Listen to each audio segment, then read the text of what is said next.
지난주에 제가 설교 말씀의 제목이 선교적 교회였습니다. 선교적 교회라고 하는 것은 선교적 삶을 사는 성도들의 모임이다, 이렇게 말씀을 드렸어요. 오늘은 이 선교적 삶을 산다는 게 무엇인가에 대해서 좀 더 디테일하게 말씀을 나누려고 합니다. 우리 교회가 선교하는 교회에서 선교적 교회가 된다. 그래서 어제부터 우리가 함께하고 있는 이 개인적인 선교적 소명 발견 세미나도 이 선교적 교회를 향해 가는 하나의 프로세스 중에 우리가 걸어가야 될 그런 내용인 것입니다. 우리가 예배를 드리고 말씀 받고 또 성도들과 교제하고 여기서 끝나는 것이 아니라 제가 아까 기도했던 것처럼 예배는 새로운 한 주간을 향한 주님의 뜻을 위한 출발의 시간, 하나님의 보냄을 받는 선교사로 파송받는 시간이 바로 예배의 또 하나의 의미인 줄로 믿습니다. 은혜를 고백하고 한 주간을 회개하고 말씀을 통해 결단한 다음에 하나님의 보내심을 받아서 가정에서 직장에서 삶 속에서 선교자로 살아가는 것, 선교사로 살아가는, 이게 바로 선교적 삶이라고 하는 것이에요. 제가 지난번 말씀에서 선교의 정의에 대해서 해외로 가는 것만이 선교가 아니라 우리 필리핀 선교도 선교지만 그것을 더 확장시켜야 된다. 이 세상에서 이미 하나님께서 시작하신 그 사역의 선교에 우리가 동참하는 것이 선교다, 그런 말씀을 드렸습니다. 하나님께서 세상을 창조하시고 인간이 죄를 지은 다음에 다시 하나님의 나라를 회복하기 위해서 구원의 역사를 시작을 하셨는데 바로 아브라함을 가라, 선교지로 파송을 한 거예요. 그래서 가나안 땅으로 가서 가자마자 세겜 땅에서 제단을 쌓고 여호와의 이름을 불렀더라. 하나님이 여기 계십니다라고 하는 것을 선포한 거란 말이에요. 그래서 하나님 나라를 세운다고 하는 것이 하나님을 드러내는 그런 삶을 사는 거예요. 우리가 믿음으로 고백하고 복음을 증거하고 우리의 삶을 통해서 하나님이 여기 계십니다라고 하는 것을 우리의 가정과 우리의 삶 속에서 선포하고 드러내는 삶을 사는 것, 이것이 바로 선교적 삶이라고 말씀을 드렸습니다. 그래서 아브라함을 통해서 그 일을 시작하셨고 그 후손인 이스라엘을 통해서 이방의 빛이 되라고 하시면서 그 어두운 세상에 하나님을 드러내라고 하셨는데 엉뚱하게 우상을 섬기고 하나님의 뜻을 저버리면서 결국 이스라엘은 하나님이 버리셨어요. 망했어요. 그러나 남은 자들을 통해서 그 후손인 예수 그리스도를 다시 보내주셔서, 우리 박 목사님도 말씀하셨잖아요. 예수님이 선교사로 이 땅에 오셔서 하나님의 선교를 이루시면서 하나님을 드러내시고 본인이 나는 빛이다 말씀하시면서 당신의 모습을 통해서 하나님을 보여주신 거예요. 하나님은 은혜의 하나님이시고 예수님의 사역을 통해서 죽음을 통해서 부활을 통해서 하나님은 은혜의 하나님이시고 구원자이시고 영원하신 분이라고 하는 것을 우리에게 드러내 주시고 제자들을 보내셨어요. 그래서 제자들을 통해서 바로 하나님을 드러내는 복음을 증거하는 삶을 살라고 하셨고 바로 그 제자 중에 한 사람이 바로 이 자리에 있는 우리다라고 하는 것을 고백하면서 믿음 안에 사는 것이 바로 성도시고 또 선교적 삶으로 이 세상에 사는 우리의 모습이 되어야 된다고 하는 것입니다. 그래서 오늘 16절에서 이같이 너의 빛이 사람 앞에 비추게 하여 그들로 하여금 착한 행실을 보고 하늘에 계신 너희 아버지께 영광을 돌리게 하라. 우리가 세상에서 빛의 삶을 살아감으로 그 빛의 사명을 빛으로 산다고 하는 게 뭐냐? 착한 행실을 통해서 하나님께 영광 돌리는, 하나님을 드러내는 그런 삶을 사는 것이다. 그렇게 우리에게 말씀하고 있어요. 저는 오늘 여러분들과 함께 이제 이러한 선교적인 삶을 사는데 세 가지의 영역이 있다고 하는 것을 생각하면서 거기에 필요한 말씀을 한 가지씩 드리기 원합니다. 선교적 삶이라고 하는 것이 세상에 나가서 속과 소금과 빛의 역할을 감당하는 것입니다. 그런 차원이 있지만 먼저 내 개인적인 차원이 있어요. 또 우리가 공동체적인 차원이 있어요. 그리고 세상에서 우리가 살아야 될 차원이 있다고 하는 것입니다. 이 세 가지가 다 균형 있게 만들어질 때에 그때 우리의 삶이 미셔널 라이프, 선교적 삶을 살게 된다는 것입니다. 먼저 우리 개인적인 영역에 필요한 것이 뭐냐? 바로 깊은 영성의 소유자가 되어야 된다. 영성이 깊어야 된다. 믿음이 깊은 것하고 영성이 깊은 게 뭔가? 믿음은 내 믿음의 고백을 하는 것이라고 한다면 영성은 주님과의 영적인 교제의 삶이라고 할 수 있어요. 그래서 동그라미 두 개를 생각하고 하나는 나고 하나님은 주님이 이것이 따로 떨어져 있으면은 그래서 별로 관계없는 사람이 되죠. 맞닿는 순간이 믿음이 시작이 되는 것이고 겹쳐가면서 영성이 깊어지는 하나가 되는 것이 우리의 영성의 목표가 된다고 하는 것입니다. 그때에 우리 안에 드러나는 것이 있어요. 그것이 바로 온유와 겸손인 것이. 예수님과 내가 연합이 돼서 깊은 영성 속에 들어갈 때에 그것이 드러나는 것이 바로 온유와 겸손이라고 하는 것입니다. 왜냐하면 예수님이 그런 분이기 때문에 마태복음 11장 29절에서 나는 마음이 온유하고 겸손하니 나의 멍에를 메고 내게 배우라. 그래서 당신이 스스로가 나는 온유와 겸손이다. 겸손하고 온유하다. 온유하고 겸손하다. 이렇게 말씀해 주셨어요. 우리가 주님을 믿고 주님과 영적으로 교제한다면 닮아가게 돼 있어요. 우리가 부부 금슬이 좋으면 닮아간다고 그러잖아요. 뭐 얼굴이 똑같은 건 아니지만 부부 금슬이 좋은 사람 보면은 뭔가 이미지가 비슷하고 언어 사용도 비슷하고 뭔가 비슷해. 이게 서로 잘 어울려서 행복하게 사는 거란 말이죠. 우리가 주님과 영적으로 교제한다면 주님을 닮아가야지 마땅하다고 하는 것이에요. 예수님이 나는 온유하고 겸손하다고 한다면 내가 온유하고 겸손해져야 되는데 이게 겸손해져야지 결단으로 되는 것이 아니라 주님과 깊이 교제하고 주님의 말씀 속에 들어가고 주님과 함께 기도하고 이러한 영적인 삶을 통해서 그게 가능하다고 하는 것입니다. 이 온유와 겸손은 세트로 같이 가는 두 가지 덕목이에요. 온유해야 겸손하고 겸손해야 온유하다라고 하는 것이죠. 그래서 예수님께서 그렇게 말씀하셨어요. 특별히 이 온유라고 하는 것은 우리가 온유가 어떤 모습인가 나에게 가지고 있는 힘을 부드럽게 사용하는 것이다. 그 온유에 대한 어떤 이미지를 우리가 생각해야 되는데 저는 그것이 물이라고 생각해요. 불 같은 사람이 돼야 된다. 근데 우리 표현에서 저 사람 맹물 같아. 그건 별로 좋은 의미가 아니지만 그런 물이 아니라 액체, 부드럽게 흘러가고 있는 내가 이래야 된다고 하는 어떤 것이 아니라 동그라미면 동그란 그릇에 맞춰주고 네모나면 네모난 그릇에 채워줄 수 있는 그런 유연성을 가진 그런 모습이 바로 온유한 거라. 물과 같은 존재. 물이라고 하는 것은 높은 곳에서 아래로 흘러가는 말이에요. 늘 아래 낮은 곳을 찾아가는데 결국은 물이라고 하는 것은 어딜 향해 가요? 큰 대양을 향해 큰 마음을 향해 모든 것을 품을 수 있는 큰 마음을 가진 자가 되는 것이 바로 온유요 겸손이 된다고 하는 것이.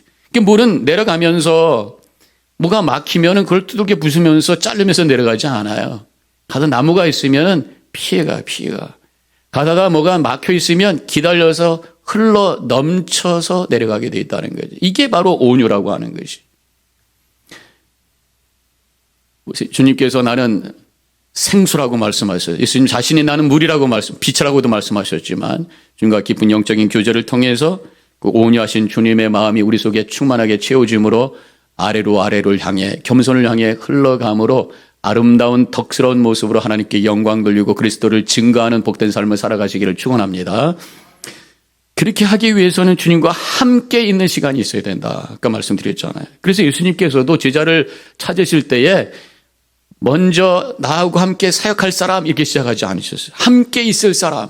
그래서 마가복음 3장 14절에서 이렇게 말씀하고 있어요. 이에 12를 세우셨으니 이는 자기와 함께 있게 하고 또 보내사 전도도 하며 그랬어요. 예수 믿는다는 게 뭘 하겠다고 하는 것 전에 내가 주님과 함께 있겠습니다가 시작이 돼야 된다는 거예요. doing 전에 being이다 그렇게 말씀해요. 뭔가 내가 하기 전에 주님과 영적으로 교제해야 된다. 그래서 우리의 선교적 삶도 내가 영적으로 깊어져야 그것이 되어지는 선교적인 삶이 되어지는 그런 삶을 사는 것이 주님께서 원하시는 뜻이라고 하는 것입니다. 영성 얘기가 나오니까 잠깐 말씀을 드리면 16세기에 아빌라의 테레사라고 하는 분이 있었어요. 이분이 평생 주님과 영적으로 깊이 교제하면서 영성 훈련을 했어요. 그래서 본인이 그 자기가 깨달은 것을 정리하면서 내면의 성이라고 하는 책을 썼는데 그 책에서 사람 개인의 어떤 영적인 단계를 7개의 맨션으로 설명을 합니다. 제가 이제 인터넷에 한번 사진을 찾아봤는데 이런 사진이에요. 그래서 동그랗게 맨션이 7개가 붙어 있는 거로 되어 있더라고요. 이제 상상도죠. 그래가지고 오른쪽에서 들어가면서 1단계, 1단계, 첫 번째 맨션, 두 번째 맨션, 7개 맨션으로 들어가면 가운데로 쏙 들어가서 거기가 완성된 영성의 상태다. 그런 어떤 그림이에요. 일단 첫 번째 맨션부터 7개 맨션이 있는데 세 번째 맨션까지는 능동적 영성이다. 그렇게 말합니다. 능동이라는 게 뭐예요? 내가 주체가 돼서 뭘 하는 거예요. 뭘 하는. 기도해야지, 선교해야지, 말씀대로 살아야지. 이게 능동적인 거잖아요. 근데 네 번째 맨션부터 7째 맨션까지는 수동적 영성의 단계. 되어지는, 저절로 되어지는. 저는 우리 교회 성도님들이 네 번째 단계 이상 수동적인 영성으로 되어지는 영성을 가진 깊은 영성의 소유자가 되시기를 주님의 이름으로 간절히 축원합니다. 그런데 그게 어떤 거냐? 그렇게 되어지는 영성이 될 때에 선교적 삶이 우리 삶 속에 드러나게 된다는 것이죠. 자, 첫 번째 멘션. 저는 이 첫 번째 단계가 한 50%의 크리스천들이 대개 여기에 머무르는 것이 아닌가. 어린아이 같은 신앙인데. 예수는 믿어요. 그런데 기도도 해요. 그런데 한 달에 한 번, 두 번 정도. 기도를 해요. 그런데 무슨 문제가 있을 때 하나님 이거 해주세요. 저거 해주세요. 그럴 때만 기도를 하는 거예요. 이게 이제 첫 번째 맨션의 상태다. 그리고 주로 물질적인 것을 구하는 거죠. 그 다음에 두 번째 맨션의 단계 들어가면 아마도 제 생각에 한 30-40%가 여기 그래도 해당이 되지 않겠는가 생각이 드는데 정기적으로 기도합니다. 정기적으로 말씀도 듣고 묵상을 해요. 하나님의 말씀대로 살려고 해요. 근데 말씀대로 살아지지가 않으니까 속상해야 하는. 이건 그래도 두 번째 단계, 두 번째 맨션인 거예요. 자, 세 번째 맨션은 하나님의 임재가 있는 깊은 기도를 합니다. 말씀을 통해서 주님의 뜻을 깨달아요. 그래서 죄에 대해서 민감해지고 회개할 줄도 알아요.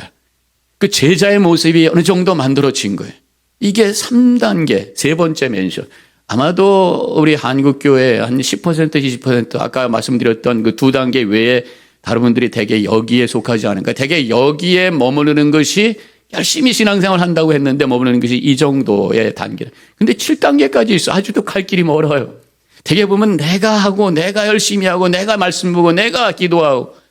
그런데 네 번째 맨션부터는 이제 수동적 단계로 되어지는 거기에 차이가 뭐냐? 기도가 달라진다는 얘기예요. 깊은 묵상의 기도가 시작이 되는 거예요. 지금까지는 3단계까지는 주로 이 버벌, 말로 하는 기도, 통성기도, 내가 구체적으로 논리와 언어를 가지고 하는 기도, 내가 하는 기도가 된다면 네 번째 단계는 깊이 주님을 갈망하며 주님의 임재를 체험하며 그러면서 수동적인 어떤 하나님의 임재를 기다리는 기도, 그렇게 그때부터 수동적 영성이 시작이 되다는 거죠. 그래서 네 번째 단계가 되면은 간구의 시간이 아니라 하나님의 임재 시간이 기도가 되는 것이고 세상에 대한 갈망의 마음이 사라지기 시작해요. 다섯 번째 맨션에 들어가니까 하나님의 연합의 상태가 시작이 되면서 세상에 대해서 무감각해져요. 별로 느낌이 없어지는 거예요. 깊은 그런 차원이 세상을 초월하기 시작해요. 여섯 번째 단계에 들어가면은 맨션에는 영적 체험이 시작하고 하나님의 음성이 들리기 시작하고 환상이 보이고 그래서 이 아벨라의 테레사가 이 단계를 주님과의 약혼의 단계다 이렇게 말해요. 마지막 7단계, 7번째 맨션에서는 영적인 결혼의 상태다. 내 안에 예수님께서 완전히 들어오셔서 신비 체험도 없어요. 그냥 내가 보는 게 예수님의 눈이고 내가 말하는 게 예수님의 말이 되고 그냥 예수님의 귀가 되고 입이 되는 그 상태. 이게 온전한 상태야. 이게 이제 우리의 목표라고 하는 것이. 저는 우리의 더바인교회 성도님들이 예수 잘 믿고 더 나가서 주님과 깊은 영적인 교제를 통해서 영성이 깊어짐으로 여러분들의 삶을 통해 여러분들의 존재 자체가 하나님을 드러내는 복된 삶이 되시기를 주님의 이름으로 간절히 축원합니다. 그다음에 두 번째 우리의 영역은 공동체적인 영역. 첫 번째는 개인적인 영역이라고 그랬죠. 두 번째는 그래서 성도들과 사랑의 교제를 나누는 것. 이게 선교적 삶이라는 거예요.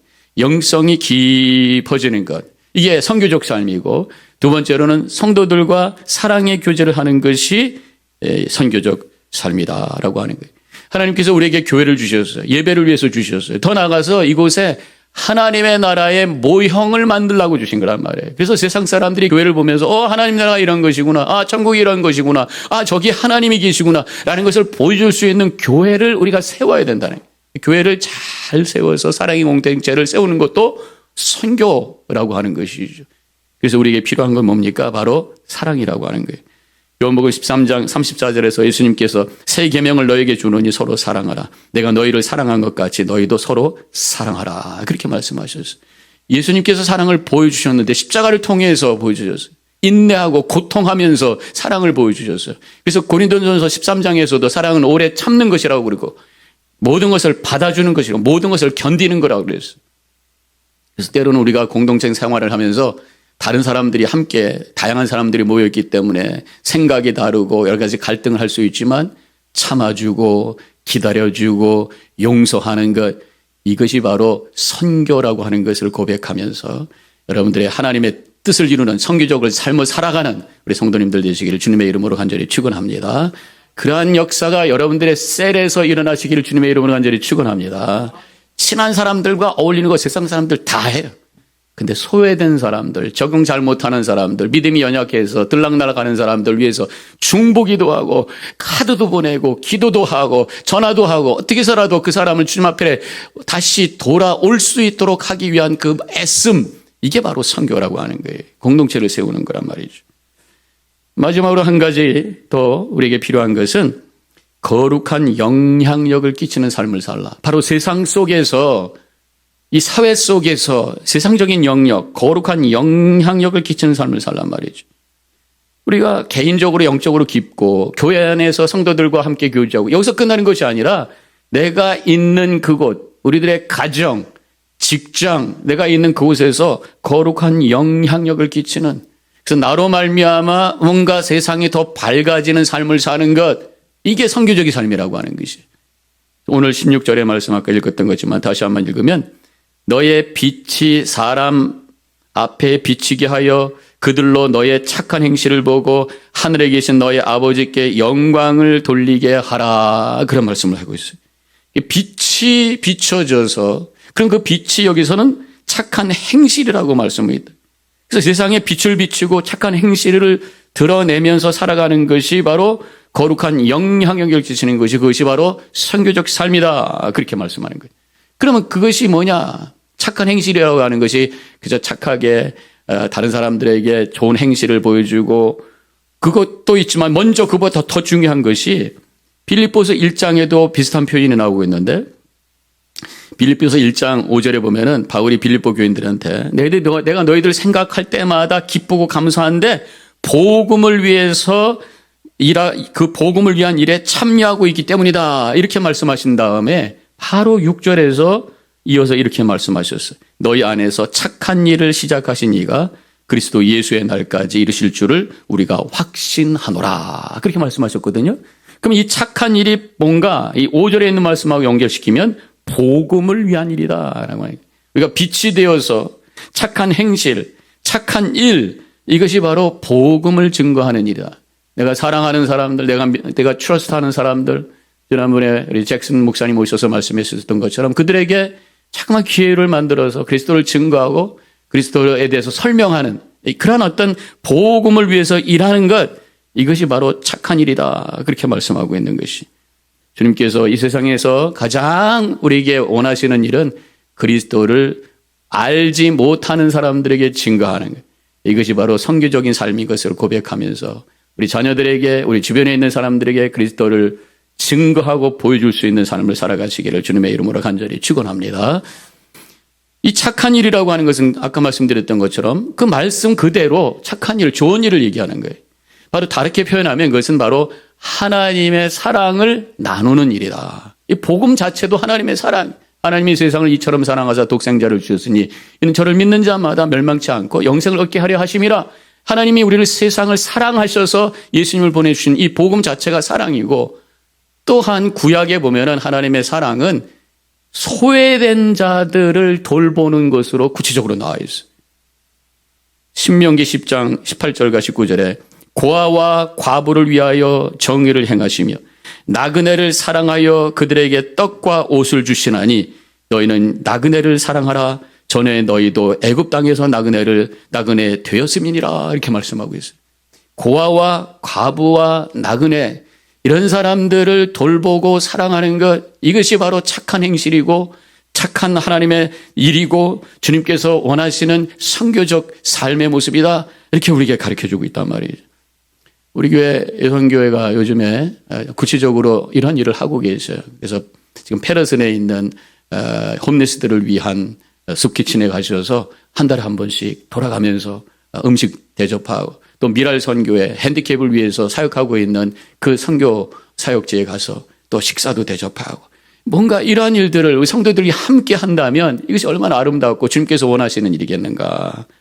우리로 인하여 누군가가 기뻐할 수 있는 이 구체적인 일을 찾아서 우리가 시간과 마음을 들여서 나눌 수 있다면 바로 그것이 하나님의 선교에 동참하는 거룩한 일이 되는 줄로 믿으시기를 바랍니다. 그런데 우리가 뭔가를 해야 된다고 하는 것에 우리가 강박관념 속에서 눌려 있을 때, 난 못하니까 그럼 나는 지금 선교적인 삶을 살지 못하나요? 그렇지 않죠. 아까 말씀드렸던 것처럼 나의 어떤 영성을 통해서 우리 교회를 잘 세워가는 것과 더불어 이 세상에서 정말 정직하고 바르고 양심적으로 살아가는 것 그 자체 또한 선교적 삶이라고 하는 것을 잊어서는 안 될 줄로 믿습니다. 성경에서 오늘 말씀해 보면은 13절에서 너희는 세상의 소금이니 소금이 만일 그 맛을 잃으면 무엇으로 짜게 하리요 그랬어요. 소금이 뭐예요? 부패를 막는 것이에요. 소금이 뭐예요? 맛을 나게 하는 것이.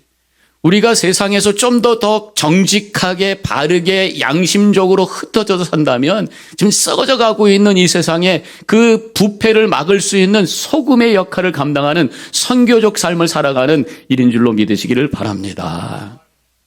아무리 좋은 음식도요, 소금이 안 들어가면 맛이 없어요. 또 이 김치를 담그는데 소금을 안 넣으면 금방 썩어서 쓸 수도 없고, 또 맛이 없어서 그것을 먹을 수가 없어요. 맛을 내고 썩지 않게 하는 거, 이 소금이란 말이에요. 근데 이 소금은 골고루 뿌려야 돼. 김장하고 김치할 때 소금을 한 덩어리 갖다가 한쪽에만 푹 집어넣었다고 생각을 해봐요. 이거 먹을 수 있겠어요? 다른 쪽은 썩고 소금 있는 데는 짜고 못 먹게 된단 말이에요. 그러면 솔솔솔솔 이렇게 뿌리는 것처럼 소금이 되는 우리 성도님들은 모여만 있는 것이 아니라 흩어져서 우리의 가정과 직장에서 거기서 맛을 내는 진국의 삶을 살아가는 순수한 소금의 역할을 감당하는 삶을 살아갈 때에 그것이 바로 선교적인 삶이고 하나님께서 원하시는 복된 삶이 되는 줄로 믿습니다. 맛이 없으면 버려질 것이다. 순수한 소금이 돼야 된다. 순결한 소금이 돼야 된다. 불순물이 들어가지 말아야 된다는 거죠. 순수한 믿음의 소유자들, 말씀으로 가득한 우리 성도님들, 성령으로 충만한 자로 이 세상에서, 가정에서, 직장에서 살아갈 때에 우리의 성도님들을 통해서, 여러분들을 통해서 이 썩어져가는 세상에 부패를 받고 또 맛이 없고 여러 가지 황폐된 세상 속에 맛을 내는 복된 삶을, 여러분들로 인해서 그것이 기쁨이 넘치고 은혜가 넘치는 이 복된 삶을 살게 되는 줄로 믿습니다. 깊은 영성의 소유자가 되시기 바라고, 서로 사랑할 수 있는, 그래서 아름다운 신앙의 공동체를 이곳에 세우고 여러분들의 가정과 직장과 세상에서 빛과 소금의 역할을 감당하여 이 세 가지 영역에서 하나님의 뜻을 이름으로 말미암아 미셔널 라이프, 선교적 삶을 통해 하나님의 영광을 드러내고 하나님의 뜻을 이루어가는 복된 삶을 살아가시기를 주님의 이름으로 간절히 축원합니다. 기도하십시다.